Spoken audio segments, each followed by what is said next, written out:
So we're back in my home gym, and today we're going to talk about my home gym. So I want to go over what I got, why I got it, how I made my platform, what everything cost, and then some of the advantages and disadvantages of training at home that I've noticed over the 2 years or so that I've been working out here. So I live in Denver, Colorado, and we were lucky enough to be renting a place with a finished basement. And as soon as I saw this, I thought it would be an awesome opportunity to train from home. And as I hope you will see, especially with the equipment that I got, which isn't, I didn't buy machines or anything crazy as far as that goes. And still, it would have ended up being cheaper going to a commercial gym and training there, or even a powerlifting gym and training there than training from my home. So it is because I wanted to train from home, not because I felt like I would be saving money training from home. I think as I did the estimates, it would have taken me 8 years to finally get to the break-even point where now I'm saving money by training from home. That's 8 years of not buying anything as far as equipment goes. So we'll get into all that in a little bit, but we're going to start off by going through a walkthrough of the gym. We'll talk about some of the pieces of equipment and why I chose them. Okay, so here you can see the home gym in its entirety. This side of my basement, coming down from the stairs, is the home gym. The other side is my office over there. Obviously a little bit messy right now, so we're going to focus on this side. I want to start from the ground up.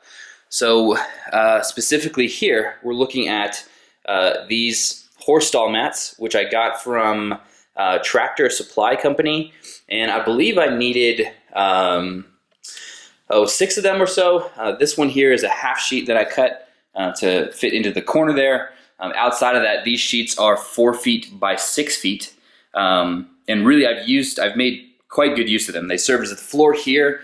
They served as the landing for the plates on the deadlift platform, and I even cut a few strips to use for the very edge of my my blocks here, so that the bar wouldn't roll off. And these were fantastically heavy.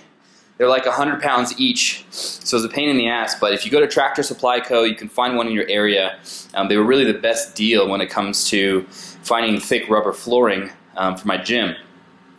The next thing is, I knew that I was going to be pulling a lot, so I wanted to create a deadlift platform that really was going to protect the floor and protect the plates and protect me, making sure that I'm lifting safe. So underneath there is a single layer of plywood, 7/16 inch thick, followed by a piece of carpeting to dampen any noise and kind of smooth out some of the unevenness between the 2 layers of plywood. Outside of that, this is a pretty standard construction for a 6 foot by 8 foot deadlift platform. 2 layers of plywood with glue and screws between, and a finishing layer up top with a top piece of oak, I believe, and I stained this to just make it look dark, and rubber for the sides. Everything 7/16 inch tall. This is fantastic. The only thing I would suggest is that you don't coat it with anything. This turns out to be a little bit slippery sometimes, which is why I have to use a towel and some water. And if I could do it again, that's something that I would have avoided. So that covers the floor. Outside of that, I've bolted this rack directly into the floor following the instructions on Rogue's websites.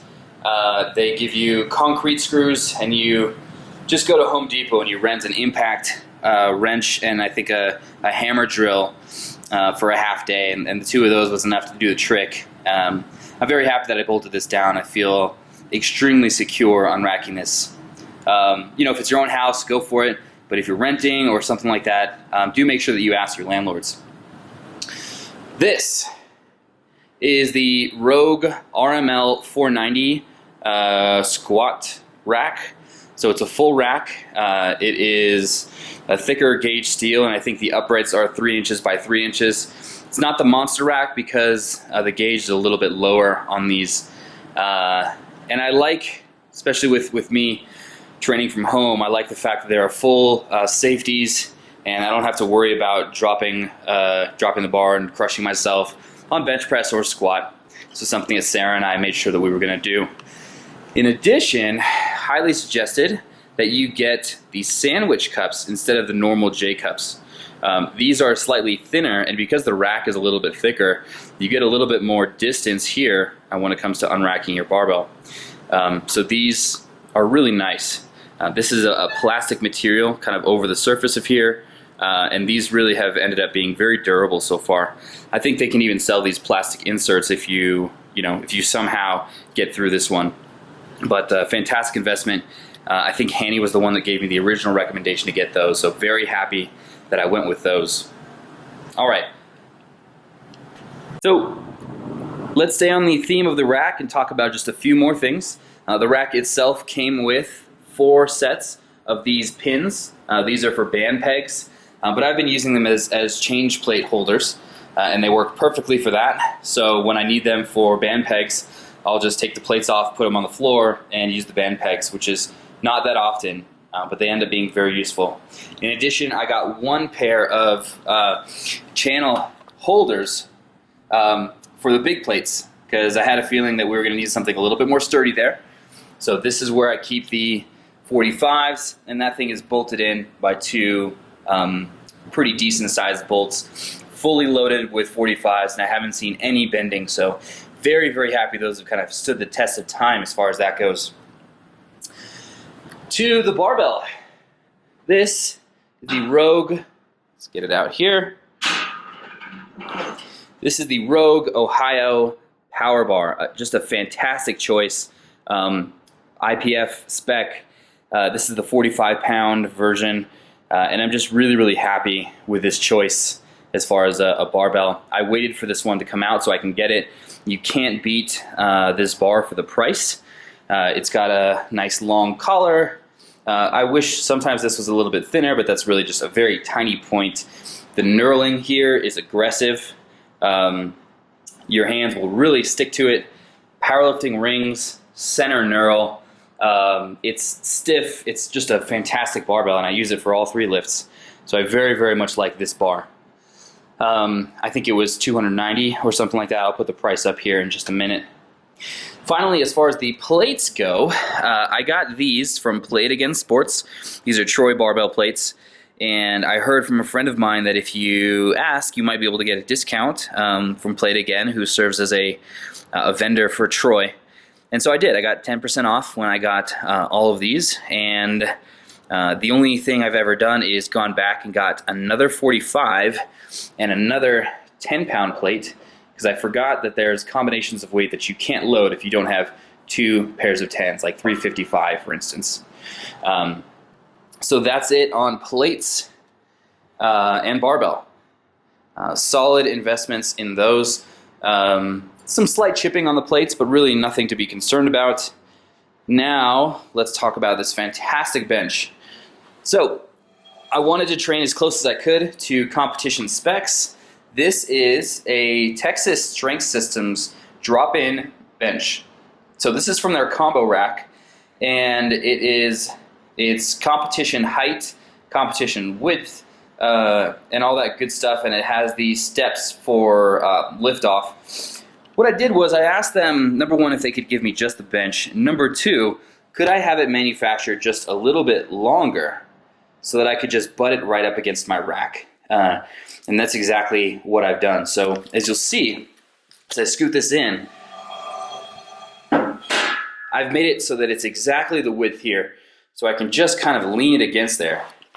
And it's even on the other side as well. And there is no wiggling. So this thing is locked in place, and I feel very much as if I'm just benching on a competition rack. It's fantastic. That's the only change I had them make. These little things, I think Wes called rabbit ears. Those little inserts down, I wanted him to leave those on so I could kind of line this guy up. But yeah, fantastic choice in this. You just need to be persistent with them in terms of getting your product. They are slow to respond and slow to fulfill orders. So if you're persistent, you'll end up with something good. All right, someone asked about the lighting. So I'm going to talk about, this was a late addition, but I cannot believe I didn't do it sooner. These are LED shop lights from Costco, or I think it was Costco. These were 25 on sale, 30 originally, and they just mount by some hooks into the ceiling, and you just run a single cord over here, and I've just connected all of these to the ceiling, so all of these function as one single unit. There's a plug up here, and I've got a little switch there that I'll grab. It's the same one that controls these lights. This little remote here allows me to press number 2 and turn the lights off. So, pretty cool. All right. Finally, some odds and ends. A deadlift jack, super handy as far as being able to unrack loads. These are some deadlift blocks that I've made. Each of these is 3 sandwich boards that have been glued and nailed together. And I've put a little grip tape on so there's no slipping between the layers here. So these kind of meet up together, and now there's 3 points of friction on there. And the bottom is smooth because this one goes against the rubber surface there. So all in all, I can get this about 4 to 5 inches off the floor, which is plenty for my use. And you know, I decided if I ever needed one of these to let me know. Home Depot will cut all of this stuff for you at either 50 cents a slice, or sometimes they don't even charge you, which was fantastic because the measurements I needed were pretty standard. These are 2 foot by 2 foot. These sides here, well, actually those I didn't cut, but this center one, I needed this one to be 4 foot by 6 foot, and the ones underneath I needed 3 feet by 8 feet. So there were some of these cuts that I much rather had them do than do myself. This is a pin attachment so that I can do both GHRs, sit-ups, hyperextensions, along with this pad, which is pretty cool because in a home gym, this saves space. This is a really multi-purpose tool. I can do ab work. I can put my foot up on this and do some mobility stuff. In addition, it just straps directly onto this box. As you can see, it just straps onto these. You just kind of pull this tight, and this is pretty stable. Additionally, this box is also pretty multi-purpose as well. I get to use this in a lot of different ways. Shout out to my man, Barbell Brigade. Outside of that, a dip attachment for doing some dips. All of this for the Monster Light series, just fantastically built. I think this is the Matador attachment. Whiteboard, key piece of a home gym. I have 2 of these, one over here and one all the way on the far wall over there, just for keeping some good notes, for jotting down ideas, for kind of putting in some things that I don't want to forget. Outside of that, just a few odds and ends to discuss. This was the first barbell that I got. Iron Warrior gave that away and just let me use it so I can begin training at home. Brandon Campbell was nice enough to give me some really solid Pro-Lock collars, or Lockjaw, excuse me, Lockjaw Elite. These are fantastic as well. Attachment from IKEA so I can hang some bands from it. These ones I use for warm-up. These ones I will use for some stretching for the upper body. These ones I've just started using for some PT prescribed work. This one I barely ever use. Few different posters on the wall. That's Boris Shaiko. We have Konstantin Pozdiv here and here as well. Mike Tushir, sorry man, you fell down. I'm gonna have to put you back up. My walls are concrete down here, and I don't think they take too well to putting stuff up. So this is all of the odds and ends of powerlifting here. I have a chalk bucket here. There's my shoes. These are some leather working tools, a barbell pad in case I want to do hip thrusts, a fat band, some arm sleeves, some tools. As we go up a little bit, some old knee wraps, some wrist straps, mobility tools, spray bottle, some chalk, heat cream, rock sauce, baby powder here, some softer lacrosse balls back there, and finally a range of knee sleeves that I've been given as well. Up here, some of the wrist wraps. Titan,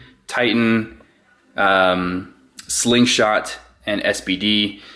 My SBD knee sleeves, an old pair of collars, foam rollers, and finally my lifting belt, my new one, and my old one.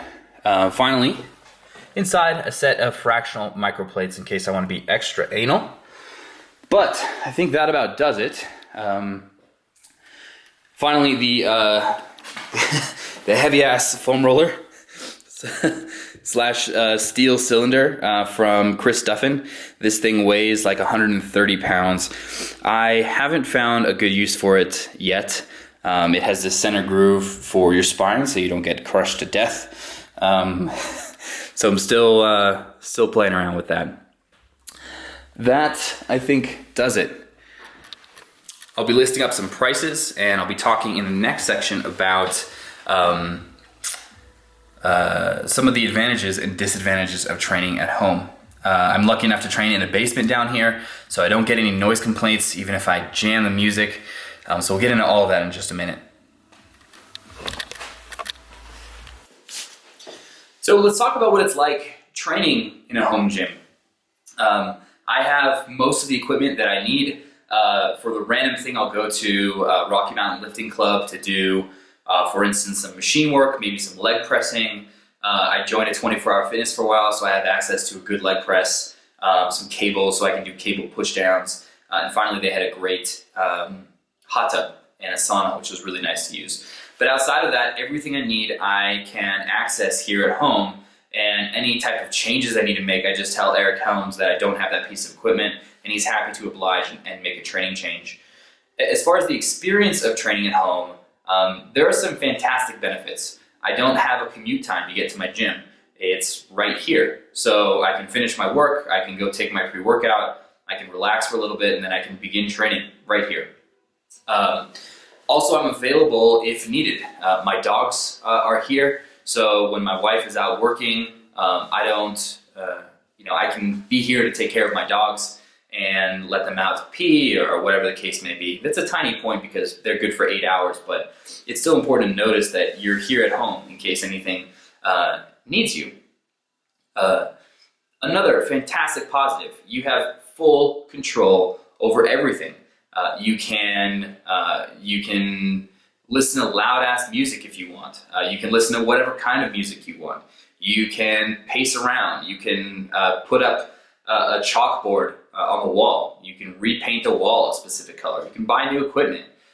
So all of that is at your disposal. In addition, you can make as much noise as you want. You can yell, you can sing, you can dance without any fear of kind of social, the feeling of people watching you or judgment or anything like that. This is your space, and you get to use it as your space. There's a lot of fantastic positives as far as that goes.